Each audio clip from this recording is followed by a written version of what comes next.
డబ్బు, అప్పు ఈ రెండు మాటలు మనం రోజూ వింటూనే ఉంటాం కదా. అయితే మనం వాడే ప్రతి నోటికి, తీసుకునే ప్రతి లోన్కి వెనుక ఓ పెద్ద కథే ఉంది. వేల సంవత్సరాల చరిత్ర ఉంది. ఎప్పుడైనా ఆలోచించారా? వస్తువులిచ్చిపుచ్చుకునే రోజుల్నుంచి ఇప్పుడు మనం జస్ట్ ఒక ట్యాప్తో పే చేసే రోజుల్దాకా ఈ ప్రయాణం ఎలా సాగిందో ఓసారి చూద్దామా? సరే, ఈ కథని మనం అస్సలు మొదట్నుంచి మొదలుపెడదాం. ఒక్కసారి ఊహించుకోండి, మన దగ్గర డబ్బనేదే లేదు, కాని బాగా ఆకలేస్తుంది. ఏం చేస్తాం? మన దగ్గరున్న ఏదో ఒక వస్తువు ఇచ్చి మనకు కావలసింది తీసుకోవాలి, అంతే కదా? కాని అది అంత ఈజీ అంటారా? అప్పట్లో వస్తుమార్పిడి వ్యవస్థ ఉండేదనమాట. కాని దీంట్లో ఓ పెద్ద సమస్య ఉంది. దాన్నే డబుల్ కోయిన్సిడెన్స్ ఆఫ్ వాంట్స్ అంటారు.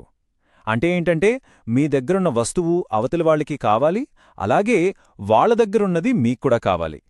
రెండూ ఒకేసారి జరగాలి. ఉదాహరణకు, ఓ చెప్పులు తయారుచేసే అతనికి గోధుమలు కావాలనుకుందాం. కాని గోధుమలు పండించే రైతుకేమో చెప్పులక్కర్లేదు. చూసారా ఎంత పెద్ద చిక్కో? ఇప్పుడు ఎలా వ్యాపారం జరుగుతుంది? అస్సలు జరగదు. ఇది నిజంగా పెద్ద అడ్డంకే కదా. అయితే ఈ పెద్ద సమస్యకు పరిష్కారంగానే డబ్బు పుట్టింది. డబ్బు అంటే కేవలం కాగితం ముక్కో, నాణ్యమో కాదు. అది వస్తుమార్పిడిలో ఉన్న ఈ భలే చిక్కుముడిని విప్పడానికి కనిపెట్టిన ఒక సూపర్ టెక్నాలజీ అన్నమాట. డబ్బు అనేది ఒక వినిమయ మాధ్యమంగా పనిచేస్తుంది. సింపుల్గా చెప్పాలంటే అందరూ ఒప్పుకునే ఒక మధ్యవర్తి. ఇప్పుడు చూడండి, ఆ చెప్పుల తయారీదారుడు తన చెప్పుల్ని ఎవరికైనా అమ్మి డబ్బులు తీసుకోవచ్చు. ఆ డబ్బులతో తనకు కావలసిన గోధుమలు కొనుక్కోవచ్చు. ఇక ఆ డబుల్ కోయిన్సిడెన్స్ గోలలేదు. సమస్య సాల్వ్ అయిపోయింది. ఎంత సింపుల్ అయిపోయిందో చూసారా? అయితే డబ్బు రూపం కూడా కాలంతోపాటు మారుతూ వచ్చింది. మొదట్లో ధాన్యం, పశువులే డబ్బనమాట. ఆ తర్వాత బంగారం, వెండి, రాగి నాణ్యాలు వచ్చాయి. ఇక ఇప్పుడు మనం వాడుతున్నాం కదా, కాగితపు నోట్లు, నాణ్యాలు. అంతేకాదు, బ్యాంకుల్లో మనం వేసుకున్న డబ్బులు మనం అడిగిన వెంటనే వెనకిచ్చేస్తారు కదా, వాటిని డిమాండ్ డిపాజిట్స్ అంటారు. ఇవన్నీ వాడుకలోకొచ్చాయి. భలే ఇంట్రెస్టింగ్ జర్నీ కదా ఇది. సరే, డబ్బు అయితే వచ్చింది, మరి దాన్ని మేనేజ్ చేయాలి కదా, దాని పవర్ని వాడుకోవాలి కదా. అందుకే బ్యాంకింగు, రుణము ఇలాంటి కొత్త వ్యవస్థలు పుట్టుకొచ్చాయన్నమాట. ఇక్కడే బ్యాంకులు సీన్లోకి వస్తాయి. అవేం చేస్తాయంటే, డబ్బు ఎక్కువగా ఉన్న వాళ్ల దగ్గర డిపాజిట్లు తీసుకుని డబ్బు అవసరమైన వాళ్ళకి లోన్లుగా ఇస్తాయి. సింపుల్గా చెప్పాలంటే బ్యాంకులు ఒక మధ్యవర్తిలా పనిచేస్తాయి. ఇది మన ఆర్థిక వ్యవస్థలో బ్లడ్ సర్క్యులేషన్ లాంటిది. డబ్బుని అవసరమైన చోటికి చేరవేస్తూ ఉంటుంది. ఈ ప్రాసెస్లోనే క్రెడిట్ లేదా మనమనే లోన్ అనే కాన్సెప్ట్ పుట్టింది. అంటే ఏంటి? భవిష్యత్తులో తప్పకుండా తిరిగి కట్టేస్తారనే నమ్మకంతో డబ్బు ఇవ్వడం. ఇది బిజినెస్లను, ఆర్థిక వ్యవస్థను నడిపించే ఒక పవర్ఫుల్ టూల్. కానీ ఇందులో కొన్ని రిస్కులు కూడా ఉన్నాయండోయ్. నిజమే, రుణం అనేది రెండు వైపులా పదునున్న కత్తిలాంటిది. ఒకే లోన్ ఒకరి జీవితాన్ని పైకి తీసుకెళ్లే నిచ్చెన అవ్వచ్చు, ఇంకొకరిని అప్పుల ఊబిలోకి నెట్టేసే ఉచ్చు కూడా కావచ్చు. అది ఎలాగో ఓ రెండు కథల ద్వారా చూద్దాం. ఇది సలీం కథ.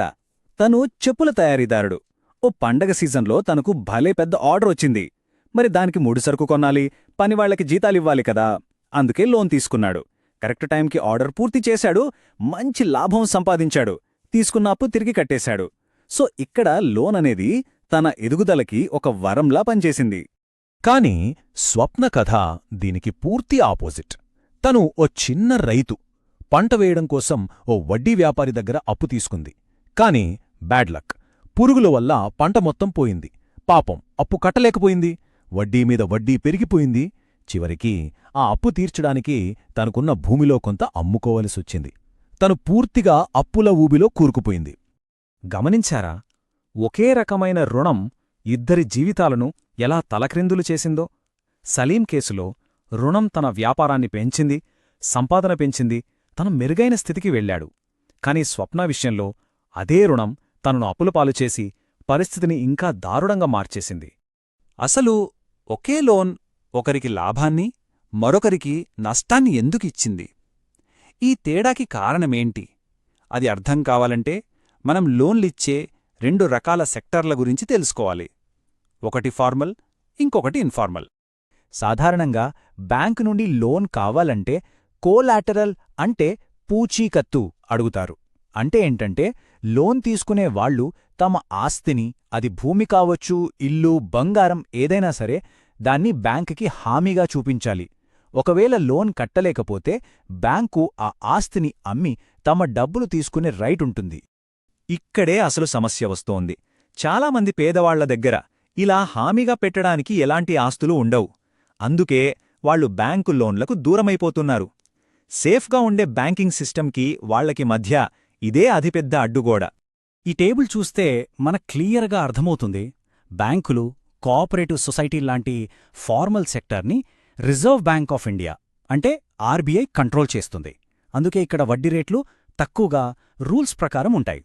కానీ వడ్డీ వ్యాపారులు, ట్రేడర్లు ఉండే ఇన్ఫార్మల్ సెక్టర్ని కంట్రోల్ చేయడానికి ఎవ్వరూ లేరు. ఇక్కడ వడ్డీ రేట్లు వాళ్ళిష్టం, చాలా ఎక్కువగా ఉంటాయి. ఇది చాలాసార్లు దోపిడీకి దారితీస్తుంది. అందుకే లోన్ ఎక్కడ తీసుకుంటున్నామనేది చాలా చాలా ఇంపార్టెంట్. ఈ నంబర్లు చూస్తే మనకు రియల్ సిచ్యువేషన్ ఏంటో తెలుస్తుంది. చూడండి, మన పల్లెటూళ్లలో సగానికి పైగా అంటే 51% లోన్లు బ్యాంకుల నుంచే వస్తున్నాయి. అది మంచి విషయమే. కానీ ఇప్పుడికి 23% లోన్లు అంటే దాదాపు 4వ వంతు అధిక వడ్డీలు వసూలు చేసే వడ్డీ వ్యాపారుల దగ్గర్నుంచే వస్తున్నాయి.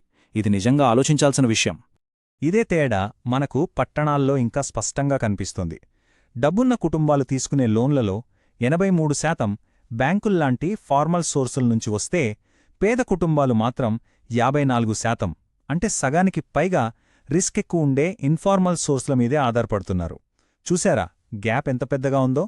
మరి ఈ అప్పుల ఊబికి, ఈ తేడాలకి అసలు పరిష్కారం లేదా? ఉందండి. జనాల మధ్యనుంచే పుట్టిన ఒక అద్భుతమైన సొల్యూషన్. అవే స్వయం సహాయక బృందాలు, లేదా మనమెక్కువగా వినే సెల్ఫ్ హెల్ప్ గ్రూప్స్ అంటే ఎస్హెచ్జీలు. ఈ హెచ్ఎస్జీలు పనిచేసే విధానం చాలా సింపుల్. ఒక 15-20 మంది సభ్యులు, ఎక్కువగా మహిళలు ఒక గ్రూపుగా ఏర్పడతారు. వాళ్ళందరూ రెగ్యులర్గా కొద్దిగా డబ్బులు పొదుపు చేసి ఆ గ్రూప్లోనే జమ చేస్తారు. తర్వాత ఆ గ్రూప్లో ఎవరికైనా అవసరమైతే ఆ జమ చేసిన డబ్బుల నుంచే చిన్న లోన్లు తీసుకుంటారు. వాళ్ళు పొదుపులో చాలా రెగ్యులర్గా, డిసిప్లిన్గా ఉంటే బ్యాంకులే ముందుకొచ్చి ఆ గ్రూప్కి లోనిస్తాయి. ఇక్కడ స్పెషాలిటీ ఏంటంటే ఆ గ్రూప్ మొత్తమే గ్యారెంటీ. చూశారా కొలేటరల్ సమస్యకు ఎంత మంచి పరిష్కారమో? వీటి ప్రభావం కేవలం డబ్బు సంపాదించడంతోనే ఆగిపోదు, సామాజికంగా కూడా చాలా పెద్ద మార్పు తీసుకొచ్చాయి. 1. కొలేటరల్ సమస్య తీరిపోయింది. 2. తక్కువ వడ్డీకి టైంకి లోన్లు దొరుకుతున్నాయి. ముఖ్యంగా మహిళలు ఆర్థికంగా తమ కాళ్లమీద తాము నిలబడటానికి ఇవి ఎంతగానో హెల్ప్ చేస్తున్నాయి. అంతేకాదు, ఆరోగ్యం, గృహహింస లాంటి సోషల్ ఇష్యూస్ గురించి మాట్లాడుకోటానికి, కలిసికట్టుగా నిర్ణయాలు తీసుకోటానికి కూడా ఇవి ఒక ప్లాట్ఫామ్గా మారాయి. గ్రామీణ్ బ్యాంకు వ్యవస్థాపకుడు, నోబెల్ బహుమతి గ్రహీత అయిన ప్రొఫెసర్ మొహమ్మద్ యూనస్ చెప్పిన ఒక గొప్ప మాట ఉంది. పేద ప్రజలకు సరైన రూల్స్తో లోన్లు అందుబాటులోకి తీసుకురాగలిగితే లక్షలాది మంది సామాన్య ప్రజలు వారి చిన్న చిన్న ప్రయత్నాలతోనే ఒక అతిపెద్ద అభివృద్ధి అద్భుతాన్ని సృష్టించగలరు. నిజంగా మైక్రోక్రెడిట్ పవర్ని ఈ మాటలు ఎంత చక్కగా చెబుతున్నాయో కదా. సో మనం ఈ చర్చను ముగించే ముందు ఒక్క ప్రశ్నతో ముగిద్దాం. ఇలాంటి చిన్న చిన్న సమాజం నుంచి పుట్టిన పరిష్కారాలు నిజంగా మన దేశ ఆర్థిక వ్యవస్థలో ఒక పెద్ద మార్పుని ఎలా తీసుకురాగలవు? ఒక్కసారి ఆలోచించండి.